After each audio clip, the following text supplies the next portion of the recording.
We're going to begin in Sudan, where sporadic gunfire is being heard across the capital, Khartoum. As despite an extension of a faltering ceasefire for another 72 hours in humanitarian grounds, both sides have repeatedly accused each other of breaking the truce. Well, Hiba Morgan's live for us in Khartoum. Do people there think this ceasefire is actually going to be any different to the last one?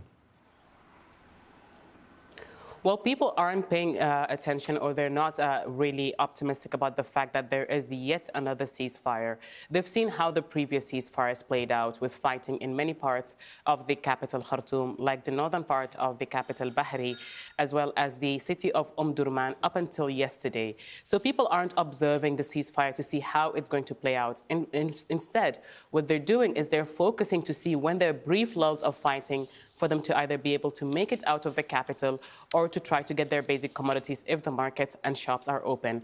Hospitals are still out of service in many parts of the capital, so those who are in need are trying to get assistance, medical assistance, based on community contributions and community coordination, because many hospitals and many doctors have been unable to work since the fighting started.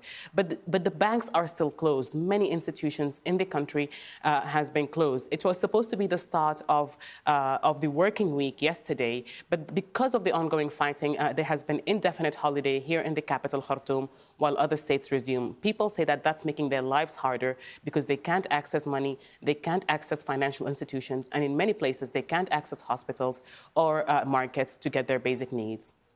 Hiba, thank you very much indeed. Hiba Morgan talking to us from Khartoum. Well, that continued fighting is making it difficult for thousands of people trying to leave Sudan. Many are making a treacherous journey to Port Sudan on the northeastern coast to board evacuation ships. Thousands are packed into the area. Some have waited for days for a chance to leave. Many of them are Syrians who fled a civil war in their own country and have now been uprooted again. Sudan's living through a moment of real terror, I'm talking about dead bodies in the streets. We smelled the dead bodies as we were coming from Khartoum. The firing, the shelling. Sudan is seriously in a state of real war. We are around 3,000 to 5,000. The number is large inside the port, and also along the Corniche. People are sleeping on the ground, widows, children, elderly, the ill, everyone. Now, the violence in Sudan is interrupting the supply of goods to eastern Chad, and that means prices have gone up and many people can't afford basic items. Now, we're going to speak to Ahmed Idris shortly. He's going to be live from Adre, near Chad's border with Sudan. First, he describes how people are having to adapt to rising costs. Adam Ibrahim Dahab has come to Adre market to buy groceries, only to discover he can't afford many of them. Now, he says, his family must adjust. Previously, we could afford 3 to 4 meals a day, not anymore. Eating twice a day these days is difficult because food has become so expensive. The village of Adre is an important trading point, but the fighting across the border in Sudan has changed everything for many people here. While there has been a steady stream of refugees at this crossing point into eastern Chad, the flow of goods have been severely disrupted. Fighting has almost cut off this side of landlocked Chad from Sudanese ports that supply many of the imports it needs. Bishara Ishaq is a Sudanese refugee and trader who brought his stock with him. He explains why things can only get worse in the coming weeks. The prices have gone up because airstrikes hit our main goods depot in Khartoum. The road is closed, so transporting any goods is very difficult. Anyone with stock will now try to sell at a higher price. Back at Adre Market, vendors struggle to find buyers for items that only a few can afford. Business is slow, but we're grateful. Local authorities say prices, especially of food items, have risen by up to 70% in a matter of weeks, and that the government is looking for solutions, planning to subsidize some goods. It's an additional burden on a country where millions of people are already struggling to put food on the table.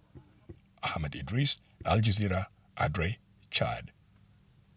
Well, let's bring in Ahmed Idris, who's at now at a refugee camp in Adre in Chad. So that was the impact that the refugees and the situation in Sudan is having on people in Chad itself. What kind of conditions are people facing when they arrive at the camp? Well, basically, by the way, this is the Adre market, but at the camp we visited, people are in desperate conditions.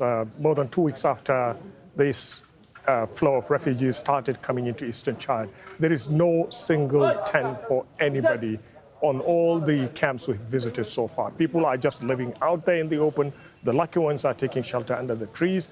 The United Nations organizations and other donor agencies are on the ground. But then when you talk to refugees who crossed over, they tell you that they are hungry, they lack water, they lack shelter, and they lack food. And the amount of food given to them is not enough to last them a week. That's the story they're giving us at the border. Ahmed, thank you very much indeed. There's Ahmed Idris talking to us from Adre Market in Chad. We're going to get a situation, an idea of the situation in neighbouring South Sudan now. We're going to bring in our correspondent, Haru Batassa, who's joining us from Juba. Haru, Ahmed just describing there the situation in Chad. Very, very difficult, not only for refugees, but for the people that are there who are having to deal with rising costs. What kind of situation are they facing where you are?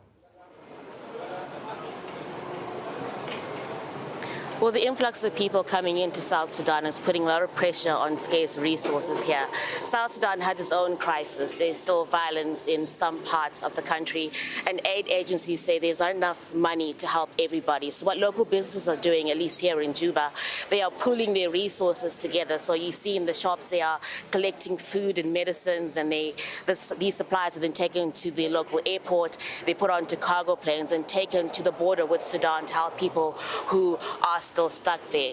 South Sudan has a very close relationship with Sudan. This used to be one country until South Sudan broke away from Sudan in 2011 and gained independence. But the two countries still work together. President Salva Kiir, South Sudan's leader, says that he has close ties with all the military factions in Sudan. He says he's talking to all the players every day on the telephone. He's trying to get them to come here to Juba to have face-to-face talks, trying to end the conflict in Sudan. But right now, of course, the concern is the people trying to come into the country. Most of them are from South Sudan. So when they get here, they stay with family and friends. Those who have nowhere else to go will probably end up at the many camps for displaced people scattered across the country. It is a huge crisis for this country with limited resources as more and more people keep flooding in. Haru, thank you very much indeed. That's Haru Mutasa bringing us up to date from Juba. Well, back in Sudan, the International Committee of the Red Cross has delivered its first shipment of humanitarian aid. It includes about 8 tons of medical supplies to help physicians treat wounded civilians. The aid agency says it's going to need guarantees that it can safely transport supplies in hostile areas, including the capital, Khartoum. Alyona Sinyenko is a spokeswoman for the International Committee of the Red Cross, and she says the fighting is posing serious challenges. It was incredibly difficult from the logistical and security perspectives because the civilian flights are cancelled and the airspace over Sudan has been closed.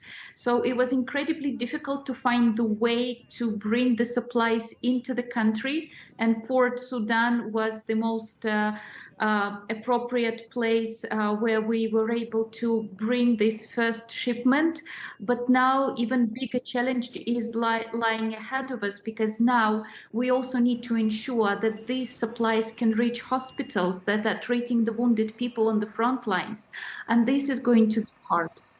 We're talking about surgical supplies. There's surgical materials for anesthesia, the surgical material that should enable us to stabilize some 1,500 wounded people. So these are the first, the material of the first necessity for the surgeons to be able to treat the wounded people quickly.